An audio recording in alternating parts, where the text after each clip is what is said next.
Hello folks, do hope you're well. Right, this is an additional video. This is a special message to anybody that's watched the 70s videos, the series of It Was Better in My Day Than It Is Today. I think there's been 2 of them thus far, there might have been 3. There's definitely been 2. One was too long, one was shorter. I don't know if there's been 3, I don't know. But anyway, this is to anybody that's watched them, but probably especially to Martine and Keith. Keith we know well. Keith was somebody that I thought I had an issue with. I was totally wrong. I do apologise, Keith. I really, really do. I was wrong about you. And then Martine. I think Martine's a relatively new looker-inner on the channel. I think she is. I may be wrong, but I've only realised her messages over the last 2 or 3 days, and they've been on the back of the 70s videos. And she did another couple of messages in earlier today that got me thinking, to be honest with you.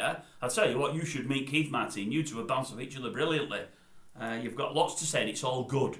All good. I like some of the stuff you put on there.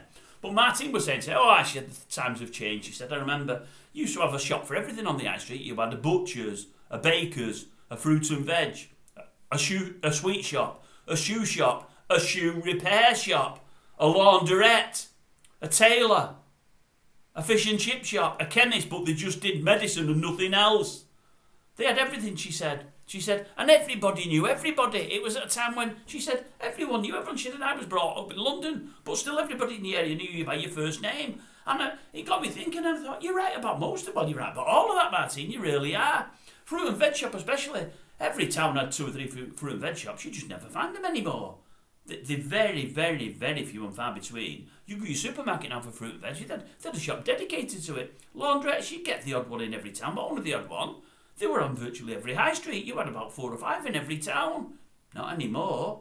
Shoe shops, well, you get a few, but not many. It's mostly the big Arndale centres and what have you. You know, the big, you know what I mean. I can't think what they call the big centres there that sell loads and loads and loads of stuff. And as for shoe repairers, you don't get many of them neither. You're quite correct. And then she mentioned things like milk. When we were at school, we got milk every day. And I thought, God, you did, didn't you? Junior school, we used to always get milk, and we had a milk monitor. Did you have them, folks? A milk monitor. I don't know what the idea of that was. I think they just made sure a little kid who got a badge for being a milk monitor, made sure they give all the milk out and everybody had one. I think that was the case, I don't know. It was just so teacher's pet could get another job. I never was that. I was never a big teacher's pet. Didn't want that palaver. Milk monitor. What were you when you were young, sir? Would you go, oh, you should be a milk monitor? Me? No, it's not for me. Nor a prefect. Not into all that. No. But yeah, milk monitors, yeah, got that. And then she mentioned the pièce de résistance, didn't she? What did she mention? Woolworths, the old pick and mix. Oh, I love the old pick and mix. She said it was often the old pick and steal. Now, I wouldn't have thought that of you, Martine, not that I know you, but you're a young lady. Unless you're camouflaging in a girl's profile and you're actually a fella. Did you used to nick as well? Did I say as well then? I only did it from time to time and not much. I didn't nick much, me. I had mates who were proficient. Was it proficient? They were brilliant anyway, really good. I've done the odd sweet here and there, yeah. Did everybody did growing up? Did everybody did? Did everybody did? That's not England, is it? That's not proper England, English. No, that's not. Did everybody do it growing up? Nick a bit from the old pick and mix. I think everybody did, just a little bit extra.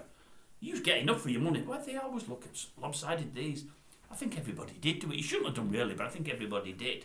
And you'd often take them into pictures to Odeon or whatever else. Go and watch the pictures later. You know, you go pick and mix first, then to Odeon, especially Saturday morning club. You get in Woolies early, get your stuff, bump.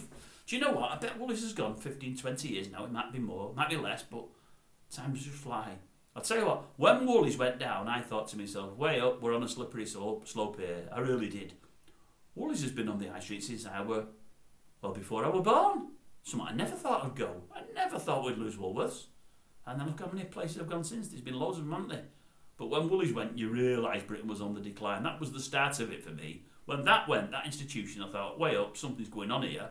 And it's never got much better since. But yeah, the old pick and mix, did she say anything else? I don't think she did. I think that was it. But I thought, that's the one that piqued me interest. That's the one. And I'll give you a few bands-wise as well. I'll give you just a bit more, another couple of minutes. Mentioned bands yesterday. Keith came on about the Boomtown Rats. They did 2 or 3 great songs for me, but I was never a lover of Bob Geldof. He did great with Livehead, but I never liked him. But that was it, to be honest with much anything else. I mean, he was big-mouthed and big-headed. Did a couple of good songs, but couldn't really back it up. His missus might have been a bit of a free spirit, but I think he could have done better by her. I don't think he treated Old Hutchins particularly well, but maybe someone say he deserved it. I'm not so sure about that. But he let down my mate Phil Lynott. I think I've heard since that Thin Lizzy always wanted to do Live Aid. It was myth, they never got asked. And Geldof being a fella Irishman along with Lynott, I think Lynott always thought he'd get the call, and it was at a time when he wasn't doing well health-wise, but he would have jumped at it and would have loved it, and he'd have done famously because they were a great band live. And I've always held that against Geldof. He should have asked him. He should have asked old Philip there. I think Geldof wanted to be the number one in Ireland, the main man. Well, he'd never have been that while Phil was alive. It would never have happened. But anyway, it got me thinking again about bands. Now, there's loads more I'll have left out. There'll be loads more that I've seen that I've left out that are really good, but I was thinking of bands and I thought, good grief, how could I forget? I forgot Gary Moore and Rory Gallagher. How could I forget Gary and Rory?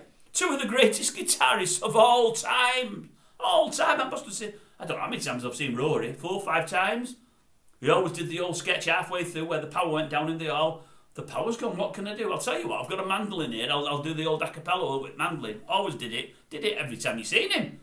You started to think, come on, when's it coming out? When's the power going down, Rory? It's going to happen, it always does. Loved it. Gary Moore, Thin Lizzy, and on his own. Loved him. Absolute brilliant. Two of the greatest guitarists of all time, don't care what anybody says. And Rory, growing up with the Troubles while in Ireland, I believe he went from Northern to the Republic, in and out, regular roadblocks and whatever else. They always let Rory through.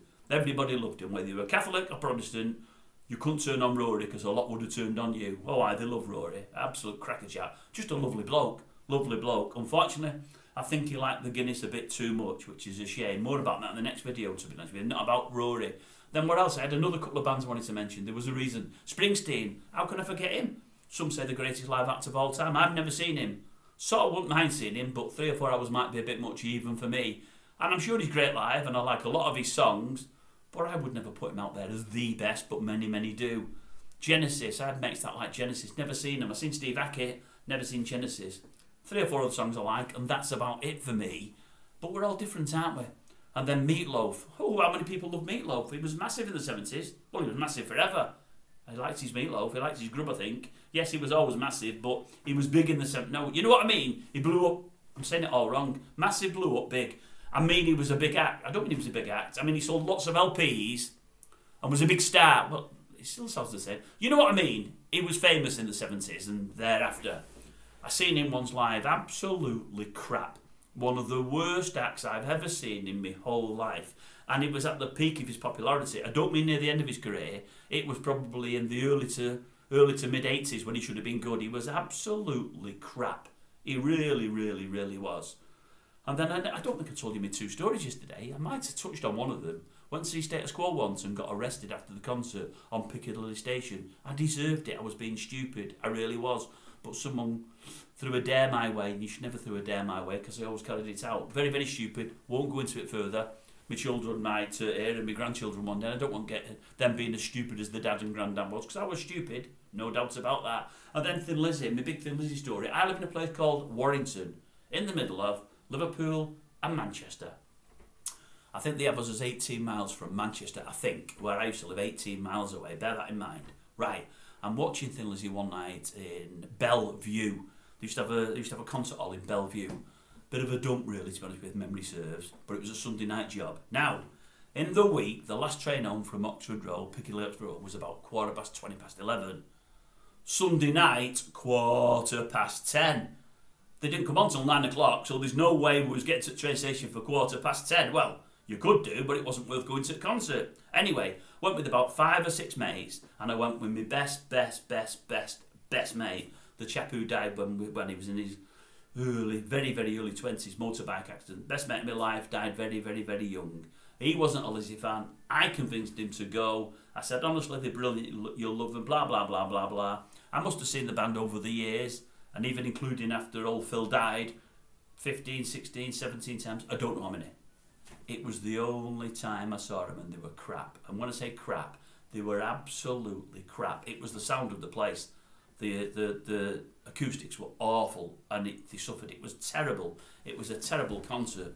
And all the lads said, come on, Dave, we're going now, train. I said, no, I can't go. Train's here, going, we've got to get home. No, I can't. What do you mean you can't go? It's my favourite band. I'm not living my favourite band. But you've already said they sound crap. I said, I know, but they're my favourite band. But you've said they sound crap. I'm not leaving Phil and the boys when they're halfway through a set. So like the numpty that I was, stubborn that I was at the time, I'm still stubborn now, folks, to be honest with you. I stayed till the end, didn't I? Stayed till the end. Walks home, no money for buses, the taxis, good God, what was that? 18, 19 at the time. Walks through Manchester, goes over the Mancunian Way, if you know it. You can't walk on it. I did. Police picked me up on Mancunian Way, that's the only lift I got. So end of Mancunian Way, dumped me off. Walking through Salford, through Eccles, past the Talk of the North.